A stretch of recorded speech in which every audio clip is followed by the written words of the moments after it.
Hello to all the comic fans, Marvel geeks, and all the nerds in between. Welcome to another episode of the new and improved Vigilante Vibes, where I give you all the Marvel discussions, theories, and news without the toxicity that's become such a big part of the fandoms. I'm your host, Megan Nicole, and today I have a very special guest. He has not one, but two excellent podcasts called The Joey Harris Show and A Cup of Joe Wrestling Show. As well as a podcaster, he is also a fellow nerd. So please welcome Joseph Harris. Megan, thank you so much for inviting me onto your show. I told you as we were in the green room there, I just listened to your latest episode that you put out, and I think that what you're doing for nerd culture, I guess, for lack of a better word to say it, is just something good because you always hear about like a vibe, and yours is a positive vibe that you're putting out, and there can be so much like toxicity and negativeness, and I'm just enjoying the positivity. So I just wanted to thank you so much for that. Oh my God, thank you so much. I do try to make it my mission, and I do only have people on my podcast that are also a positive presence. So thank you for that too. Absolutely. Thanks a lot. And I know you, and we don't have to get into it, but I was looking into a little bit of your background and stuff, and everything that happened to you. I feel like a lot of people would say, this is my chance to just either burn it down and walk away or go really negative. And you've kind of flipped that and turned it like, no, this is going to be a positive space still for nerds and, people to just like what they like. Yeah, I don't mind talking about it. It doesn't, It's my story too. I don't care. Yeah. It was a big thing to happen. I'm still processing a lot of those feelings because it came out of nowhere. But never once did I think like, I'm done. I'm not doing this anymore. It was always, well, I'm still going to do this because I still do think there needs to be a big change in the fandoms, that people shouldn't be afraid to talk about what they're into, or they shouldn't be afraid to be bullied for what they think too. And it's not fair that it's that way. And that's my main goal, is to change that.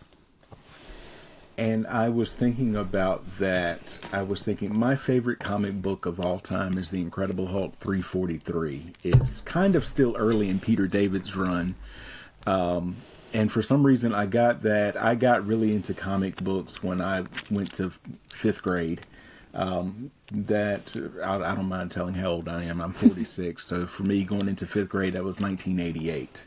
And I was in a new school for just various reasons. And all of my new friends that I was making, they were getting out of comic books, and they were all Marvel fans. And so it was like, here, I'll give you these 5 comic books for a dime or whatever it was. And so I was just racking in the Marvel comics. And for some reason, that issue just drew me for some reason. It's narrated by Rick Jones, and they're looking for Betty Ross Banner, and the Hulk comes out and he has to fight these robots. But that was the thing, that anytime that I was having a tough time, I would be drawn back to that, and I could read it, and I just felt good about myself for 5 minutes, 10 minutes, however long it took me to read the comic. And to me, that's what fandom is.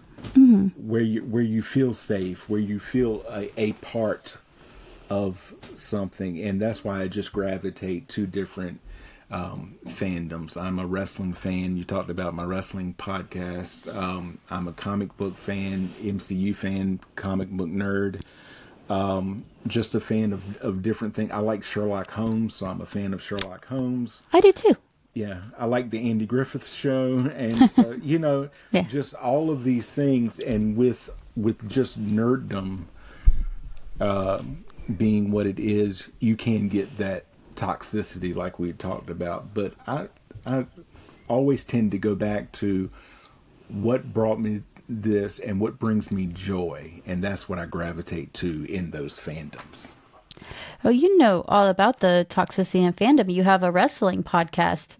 WWE people, that fandom is no joke. Right. WWE fan, somebody's like, "Hey, I'm a WWE fan, and that's all that I am," or "I'm an AEW fan, and that's all that I am." I'm a wrestling fan. I'm a fan of good wrestling, and I do not root actively against something, because if one of these companies goes out of business, these are people losing their livelihood, and there's not but so many spots that would be available at the other place. Just enjoy what you enjoy. I look at it like a buffet. If I go to a buffet, which I do not go to really a lot anymore, but if you're familiar with a buffet, if I like that, I'll take it. But if I don't like it, I just won't partake of it. Okay, this is just not for me, but I'm not going to put down someone else for liking it. That's fair. I can't say I'm a big wrestling fan, but I'm a really big UFC fan, and I catch myself being toxic all the time. It is so bad. But I think sometimes we do find ourselves like kind of leaning into the toxicity, because it's like you just get so into something, and it's perfectly normal human nature to have a negative thought, a toxic thought. It happens.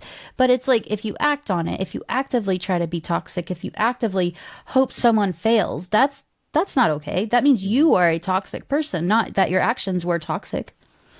And I don't, on either one of my shows, I don't really get political. But it used to be in politics as well as life.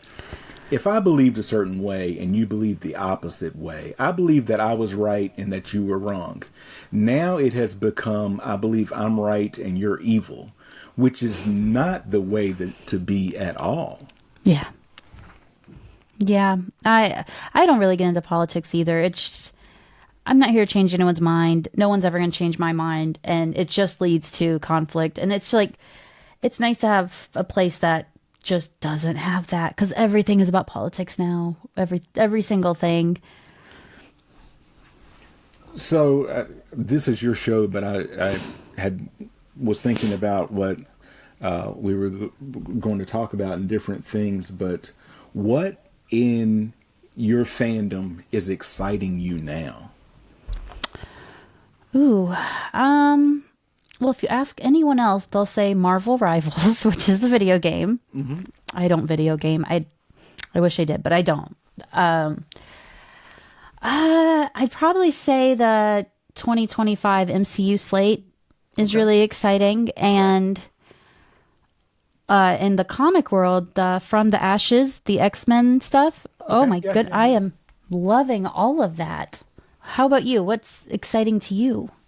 Like you, the 2025 MCU slate, both the cinematic and the stuff that's coming out on Disney Plus. I'm really excited about that. As far as comics goes, I am actually going back and reading a lot of the stuff that I just missed out on. I'm speaking of the Incredible Hulk. I'm in the middle of Peter David's run on that, so I'm in the middle of that, as well as going back. I started the Amazing Spider-Man from the beginning, and now I'm up to like the late 60s, and we're starting to get into stuff where you can see that the stuff with Gwen Stacy is coming up, just the some of those pivotal moments in the character, and just seeing how it evolves and how Peter evolves and all of that. I'm really excited to keep digging into that. So, as an Incredible Hulk fan, what are your thoughts on the upcoming Captain America Brave New World, since there are Incredible Hulk characters from the movie that will be in it? If I, in addition to my 2 podcasts and a full-time job, I also have a show where a buddy of mine on YouTube, it's called What We're Watching, and we're talking about different things. And one of the things that we're doing, excuse me, is actually going through the MCU in chronological order. And we just recorded our episode about the Incredible Hulk today. And I brought up all of the stuff that's coming up on Brave New World, like they're bringing back Betty Ross, as well as Samuel Stearns and Harrison Ford playing President Ross now, I guess it would be. The only thing, I wish they had not shown as much of the Red Hulk as they have been in the trailers. That I said the same thing. It was a very strange choice because they've shown a lot more than you think. Because he's not going to spend the whole movie being Red Hulk. Let's Right. be honest. I feel like they've shown us a lot of it already. So it was such a weird choice, but it also makes me think like, all right, what are they not showing? Because I know sometimes they show something to pivot around another cameo or something else, or they show it because it's going to get leaked anyway. So they're like, might as well be ahead of it. So that's what I'm like hoping happened. But also, it was kind of leaked, I guess, by McDonald's from their toys like Right. last year. Right. You're right. I'm just hoping they're not showing us the best parts of the movie in the trailer. I hate it when that happens. Yeah, I believe they did it for Multiverse of Madness with the cameos, which I'll never forgive them for. But I don't know. Just want to know. I want to meet the person who's involved that makes all the decisions for the MCU trailers, and I just want to shake them a little bit. Like, what are you doing? Right.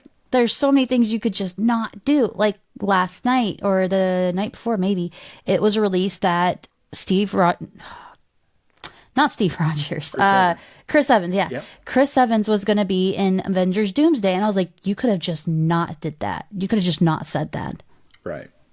Especially like his cameo in Deadpool and Wolverine, and ended up being, Johnny Storm, and no, I didn't see that coming. I did. I'll be honest with you. I love spoilers. I knew everything that was going to happen in Deadpool and Wolverine, and it only made me love it that much more. Okay. Yeah. Yeah. And I think it was actually I listened to it on your episode. I am also excited for them to finally do, and I think it should be a series. I guess they're calling it the Champions now instead of like the Young Avengers. It's rumored that they're going to name it the Champions, but I feel like that's a pretty solid rumor because I mean, they're just average age Avengers now. They're not young Avengers. They're the same age as when the OG Avengers started. Right. Yeah. And just the way that they're setting those things up. I'm really also excited for Thunderbolts. Yeah. That looks like it'll be a lot of fun. I'm very interested to see how they handle Sentry because Sentry is just so big. He's so overpowered. And I don't think the MCU does well with overpowered characters. Right. It'll also be interesting to see what things look like for Fantastic Four when we're getting closer to that. That one I have the most hope in, just because it's Kevin Feige's favorite. The Fantastic Four is his favorite, so I think he's going to go above and beyond for him. Here's hoping. Yeah. That I feel like they swing for the fences every time, and they either like really make it or they really don't. I think there's a few that's like, okay, that was great, and then you watch it a few weeks later, you're like, that was kind of mid, actually. Like Wakanda Forever. I loved the movie. I thought it was a beautiful tribute to Chadwick Boseman. I totally understand why they didn't recast. I get it. But after I saw it, I was like, that was such a beautiful movie. 10 out of 10, beautiful. A week later, I was like, I mean, like, they could have done some things different. It wasn't. So I think there's always such a different feeling from when you actually, right after you watch the movie through to a few weeks later, that you're like, I really didn't like that. But when they do poorly, the worst they've ever done, it will never be as bad as the Sony Marvel movies. That's true. That's true. The only one I think I had the opposite effect on me is like the more I sat with it, the more I enjoyed it, and I enjoyed it to begin with. But I thought, it was a good movie. Was The Marvels. Okay. And then, like, the next week, I'm like, I really enjoyed that because you were starting to see kind of like the pushback. Oh, this is not good. I'm like, I enjoyed it. My wife and I went to see it, and we laughed and we were engaged, and it moved.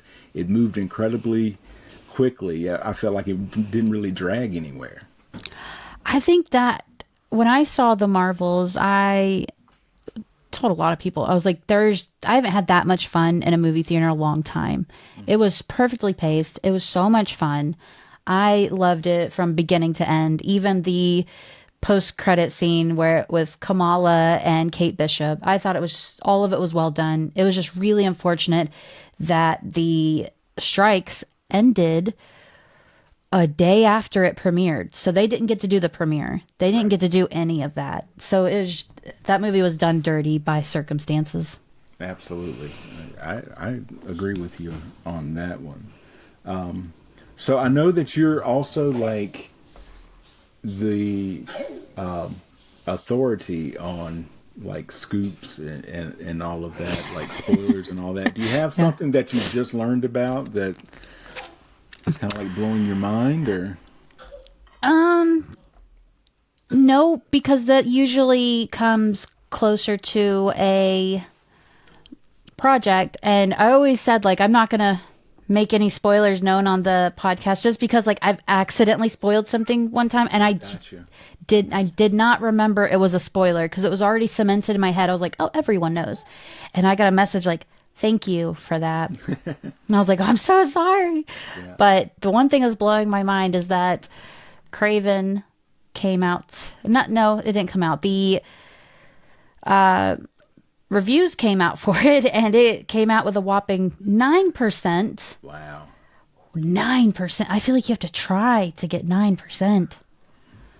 I feel like this movie in my head has been out for like a year and a half. I feel like they keep just redoing trailers and just, propping it up. I'm like, didn't that come and go?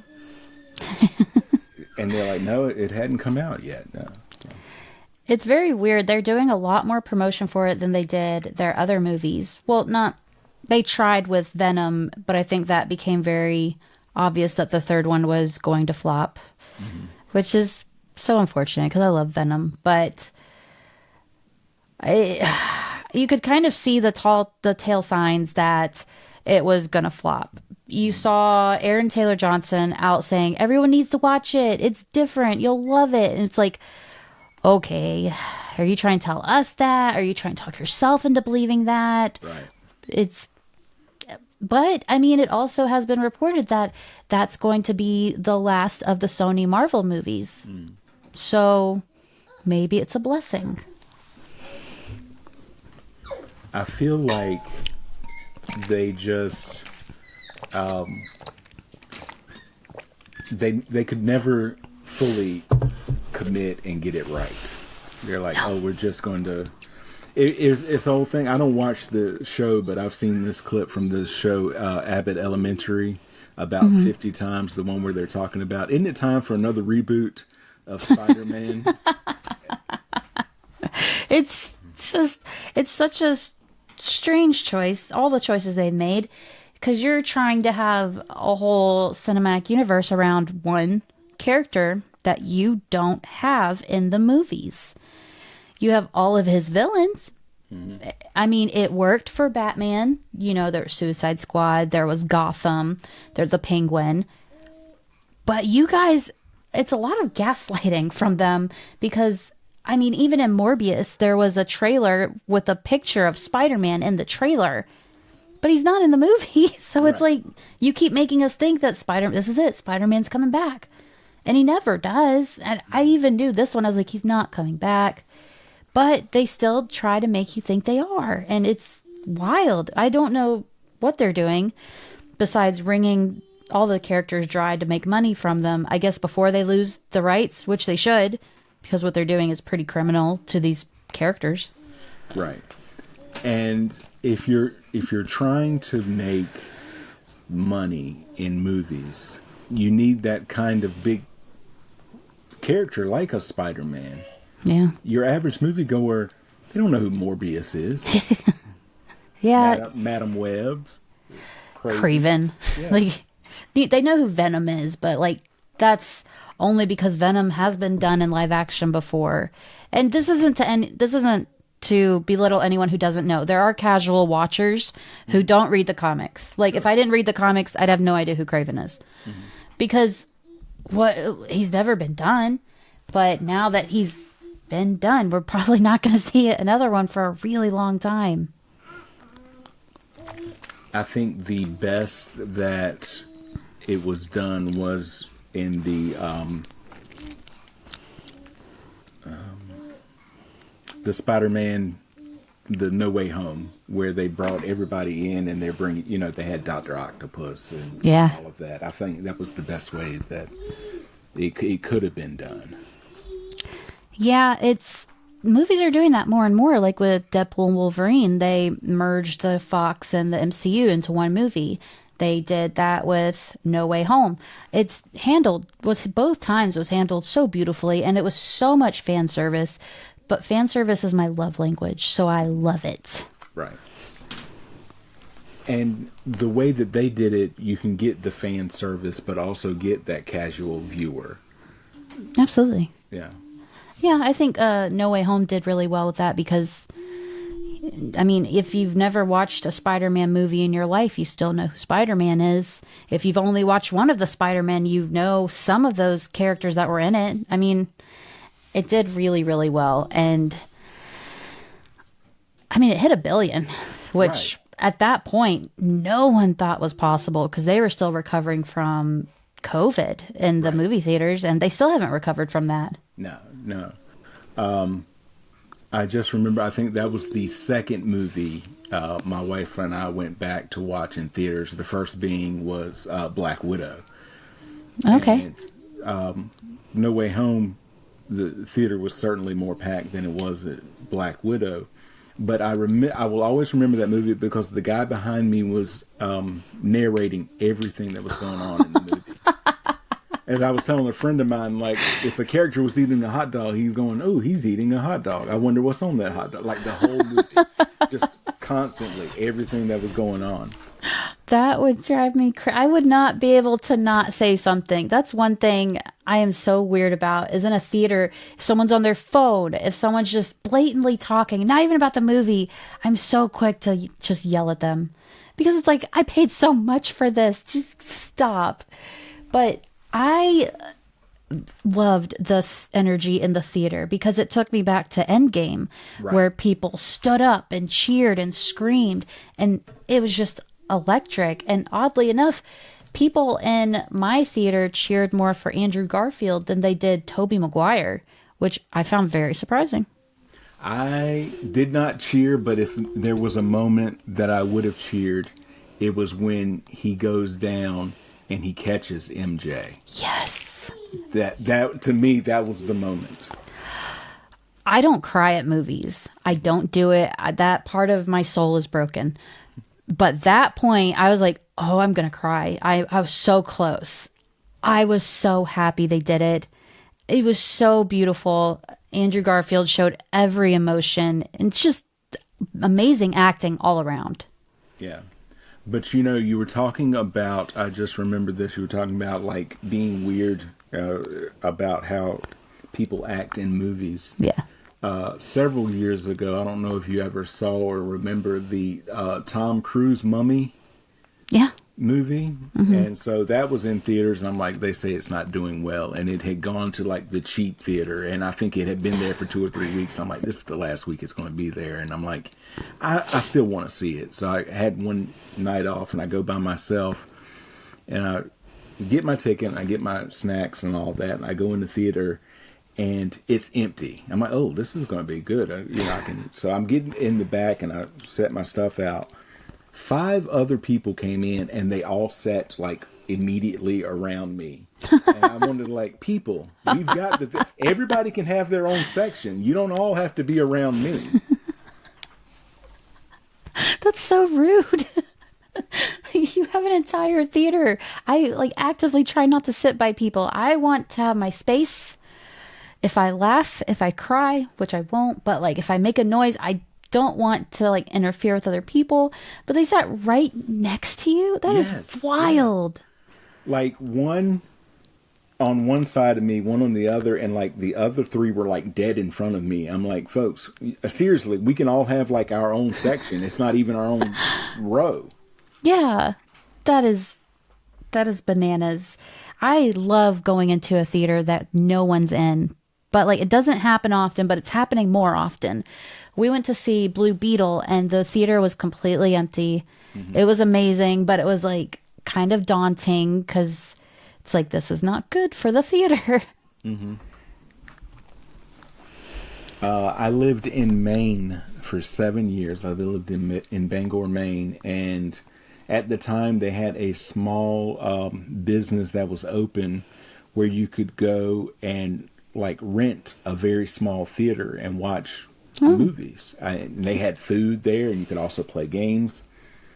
And I did that several times. One of the best times was I went one afternoon and just got my food and my drinks and sat and watched Endgame again.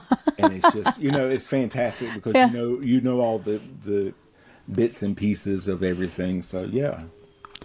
God, at the end game experience in the theater, I was there. I was so pregnant. I could not fit in that seat. I was miserable, but I was so happy. And I was still like jumping up with my pregnant belly every time I was excited when Spider-Man flew in, when you heard on your left. It was just, that was something like that was an experience that you'll never be able to recreate. Because I've never been in a theater where people clapped or cheered or got out of their seats. Right. And in there, I didn't see it happening, but it was so natural. Everyone was so happy. It was beautiful. And just going back, I'm sure you've done it on YouTube or something, and it shows like audience reactions to the game, where he's like Cap, on your left, and just like you becoming overcome with emotion, because for some reason in the MCU, I've kind of latched on to Steve Rogers and Captain America, and then I latched on to Sam through Steve and that whole story, and to just see. In fact, I've got it here because I saw it and I saved it on my phone. Give me just a second.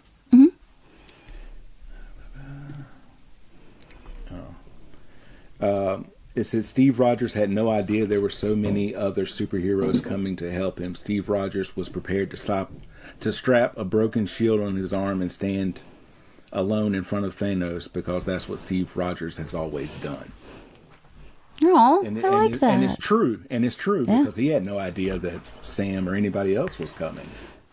No, he just knew. He didn't know if anyone else was going to fight. He just knew he had to fight, and he did. I really was expecting Captain America to be the one that died in Endgame, but it was spoiled for me, so I knew Iron Man died. But yeah, this was at the time where the internet started to get trolly. Like, it was okay before, but then this was where the start of where I like spoilers now started. I was watching a video that had nothing to do with Marvel, nothing to do with Iron Man, but midway through the video, the screen flashed, Iron Man dies. And I was like, son of a gun, that is horrible. But then ever since then, I'm like, actually, spoilers are pretty cool. Yeah, but I did not think it was going to be Iron Man that died. I thought it was Captain America. And I did not see Black Widow dying. That threw me off. And I'm still having trouble accepting that because it's like, she didn't even get a funeral. No. And but I am excited to see that they're carrying things on with her sister and Red Guardian and all of that. I'm really nervous he's going to die in the Thunderbolts. I think if anyone dies, it's going to be him or U.S. Agent or Ghost. Those are the three I have chosen that will die. Not all together, just like one of them. Right. Yeah. I could see that. I could really see that being U.S. Agent. I was not thrilled with his portrayal in Falcon and the Winter Soldier, but he's grown on me. Yeah. I had the same issue that I was like, I hate this guy. And then by the end of the show, I was like, oh, I'm supposed to hate him. Yeah. That's a good actor. Good for you. I still hate you, but good for you. Right. I'm also curious as to what's going to happen with Bucky in Thunderbolts. I think it's going to be like this is when he retires and then comes out of retirement for Doomsday or Secret Wars because he's a senator in the movie. He has his own place. We see him take his arm out of the washing machine, which is, they didn't have to include that, but they did. And it made me feel some kind of way. It was very strange. Okay. Yeah. But I think this is going to be like, I'm done. I give up. I'm out of this life. I just want to live a real life. But you never can. You're Bucky. No. And what was it? And I don't know if you remember this. I can't remember. I just remember there were 3 people, like everybody returns in comic books except for 3 people. Uncle Ben. Uncle Ben, Bucky, and I can't remember who the third person is. Oh my goodness, I don't know. Because like everyone returns. And whatever it was, somebody's like, yeah, and since then all 3 of those have returned. Yeah. Yeah, Bucky in the comics, he's always just there. I just read something about with him not too long ago in Black Widow Venomness. It's where he just kind of made a little cameo. So he's very much alive. He's there. Uncle Ben, dead, gone. I don't know why. That's the one character they stick to when they kill off someone. It's him. Right.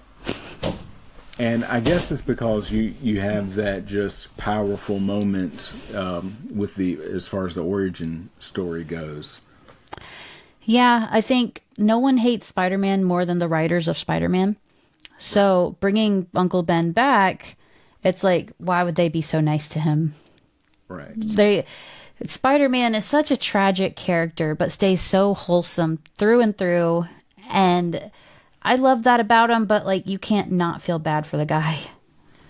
And going back in the earliest issues now, it is like every 3rd issue, there's something wrong with Aunt May's heart. It's funny because I'm reading the Spider-Verse comics right now, and Aunt May is, spoiler alert, Aunt May is the bad guy. So, wow. Yeah. And I love it because you're right. There's always something with Aunt May. She's always so fragile. Something's wrong. Her heart's hurting. Her heart is breaking. It's always something. But this time I was like, okay, I like an evil Aunt May.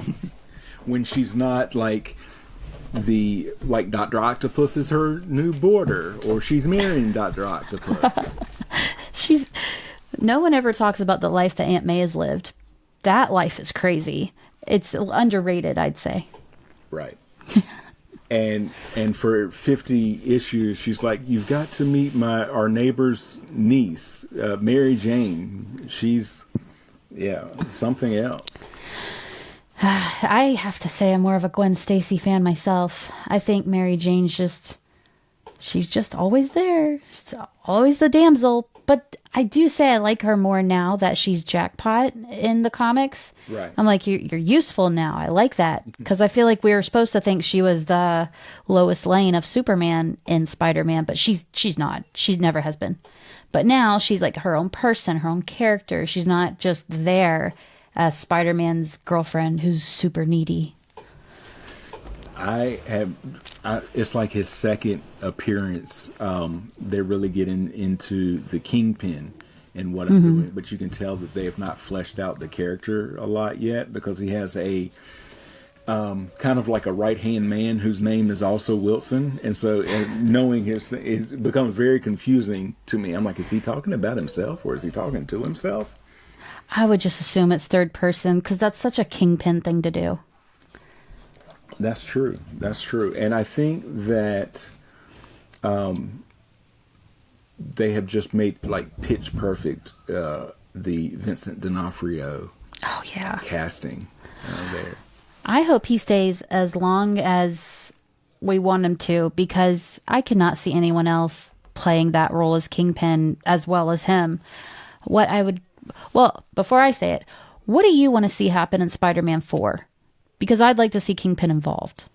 Yes, absolutely. I want to see those because the two characters that he is most closely associated with are Daredevil and Spider Man. And I would love for them to bring in, especially now since I'm guessing that they're pushing towards him being that he's going to either run for mayor and become mayor or he's already mayor when we get to Born Again. Yeah, I thought they were going to go for a Devil's Reign storyline, but it's looking like they might not. But I think they'll take aspects from it.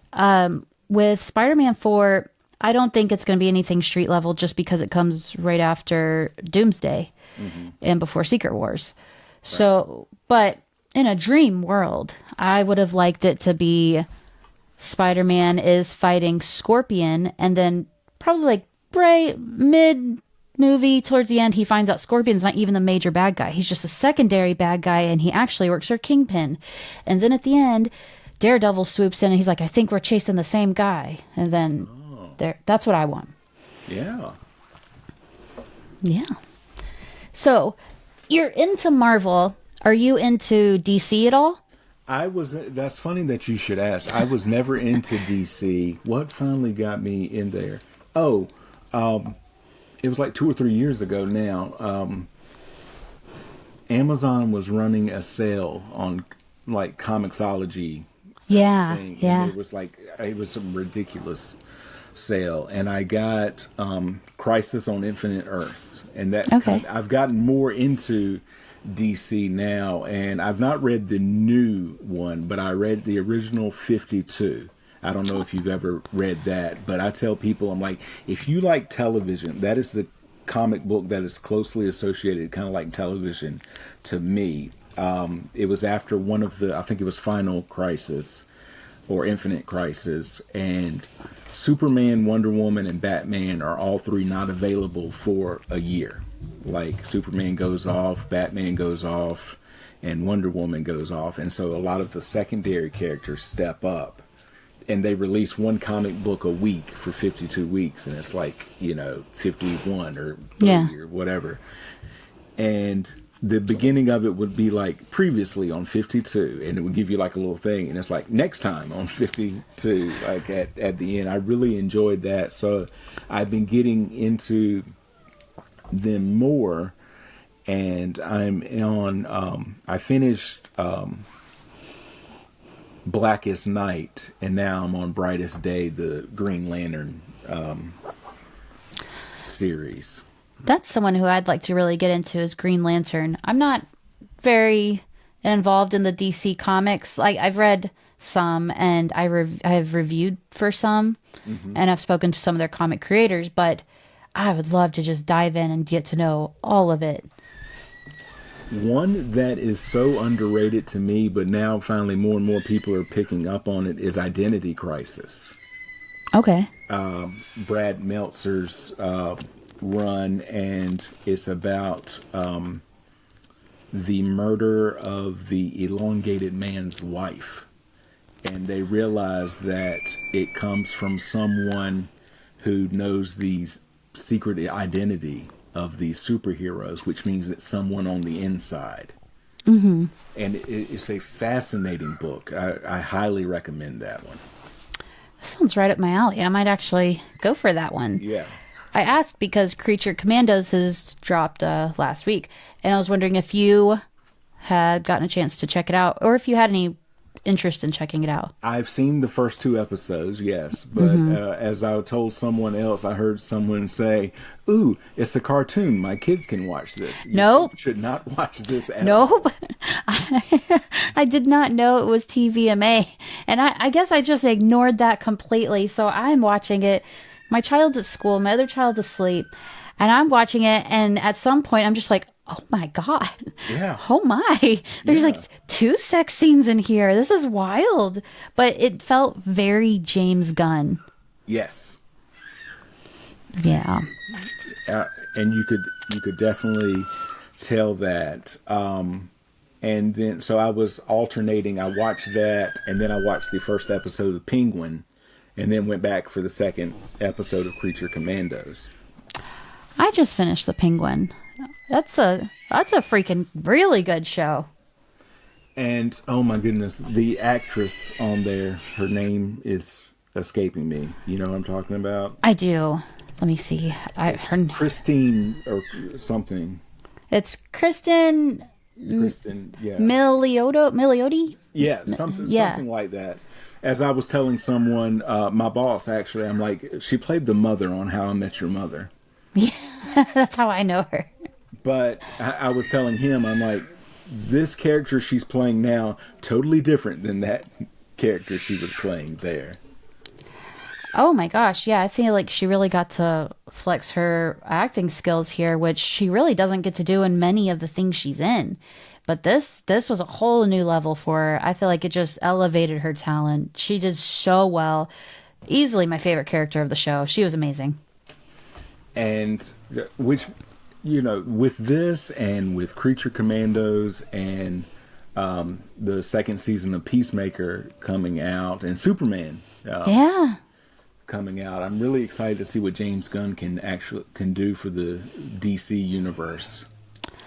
I'm excited that we are getting a Superman trailer this month. It's rumored to be mid-month, so we're getting there.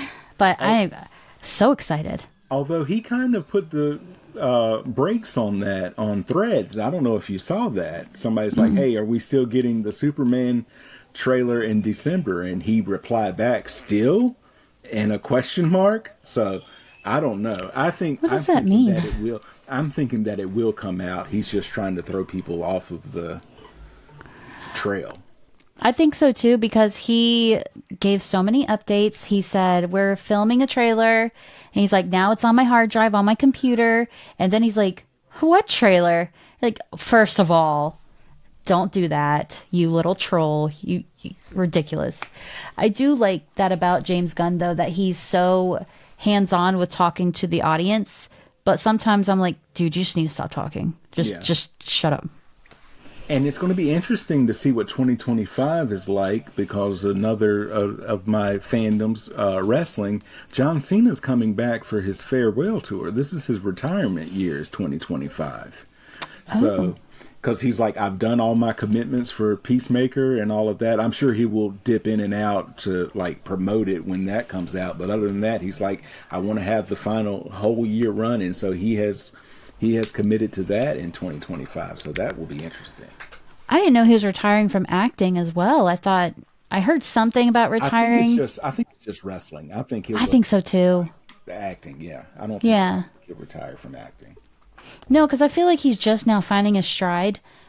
Before, he does really well with comedy, but I mean, as a comedy actor, I feel like you just don't last as long in Hollywood as you would if you're a dramatic actor.